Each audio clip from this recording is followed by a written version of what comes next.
today, Joy? Thank you for taking the time to speak with me. I'm doing pretty good with this Zoom press junket thing. I got the ring light working. First time using the ring Well, light. you don't have it. The ring light makes you. But I'm an analog girl in a digital world, so like that was really tricky for me at first. But now I got it. I got the hang of it. I got a nice little corner of the room. Okay, I got it. So I'm doing all Look, right. Zoom is the new normal for us. We're thriving, we're surviving. One of the first things that I wanted to ask you with Marie is one of the things that I find so fascinating with the series is that for stories like Aaron's, we never really get to see the impact that it has on the family. And I really love when they explore what Marie's life was like, how it was immediately taken away from her journey. And I wanted to ask you, how is it portraying a character like that? And will we get to see more of Marie's journey in season 2? Definitely.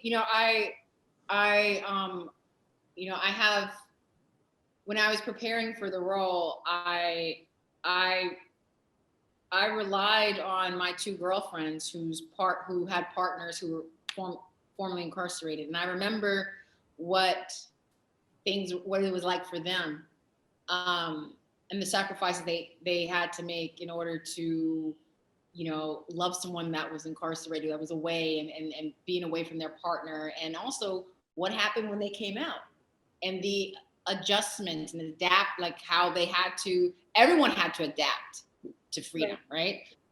So I think that we're going to see more of Marie's perspective. Aaron is definitely adapting to life from the outside, having had his freedom taken away from him. And now that he's out, he's adapting to the world has changed. The world has just kept going. His daughter, that was a little girl, is now a young woman who now has a child of her own.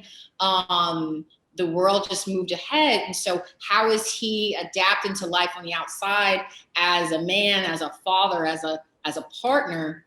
So we'll see that's a very complicated dynamic especially for Marie, because the one thing that she has hoped for has finally happened.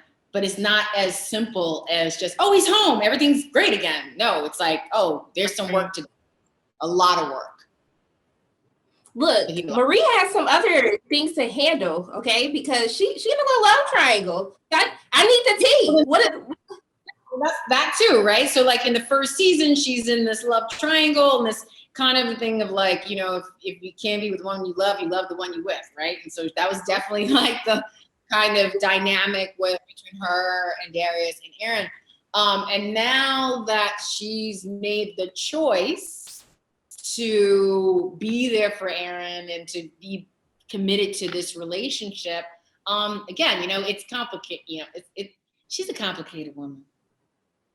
Look, because I wanted to ask you, what were your first thoughts when you got the script, even for the season 1? Because I'm not gonna lie to you, Joy. I was just like, Marie, what are you doing? This is disrespectful here. The friend. What were your personal thoughts? No, my cousin's like, ew, we don't like you. I'm like, what? My cousin's like, yeah, no, ew, Marie, ew. You know what? It's weird because I didn't really think of it as anything when I'm like, okay, well, she's doing what she has to, because I don't think none of it was sort of, it's easy to, you see people make decisions and it's easy to sort of sit back and be like, oh, what are you doing? That was me, but it's not you. And it wasn't a decision that she made to sort of get back at him or try and be like, I'm gonna be with your friend.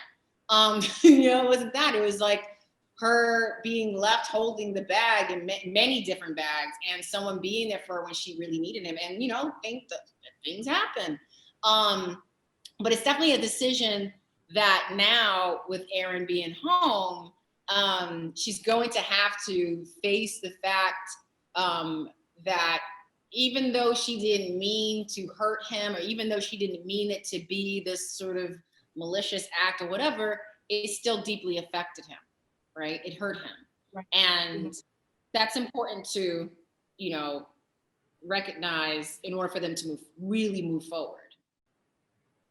Yeah, and I guess for my last question, because there are so many things that are introduced with this series, which is why I think it's so important to be on television. And when we talk about like incarceration of our Black men, of even Black women, what is one takeaway, like after actually portraying this character, learning more about the life of the person who inspired this series? What is one thing that you really learned that was just really eye opening to you? Like, wow, like I can't believe that this is a reality for us. Well, I mean, I think that as Black people, we have we understand and we know because we've lived with so many of the injustices. So we have an understanding about how the system and these institutions operate because we've been victims of them, directly or indirectly. I think that, so in that sense, I wasn't necessarily surprised, but I think getting to, I agreed to do this show without even knowing that it was actually inspired by a true story. I was just like, yeah, that okay, yeah, yeah. And then it's like, oh wait, what? This is actually inspired by because it sounds like, wait a minute, that actually kind of happened, sort of, kind of. Okay, wait a minute. So I mean, to the extent that the system can impress was pretty. Hearing Isaac's story and knowing his journey was like, oh wow, like I thought I knew, but really didn't know the full reach of how these things really affect people in real time. So yeah. Well, thank you so much, Joy, for taking the time to speak with me. I can't wait for everyone to see the new season. I'm so excited for you and all of your future endeavors. I hope you have a great day. Thank you. Nice nails. Thank you.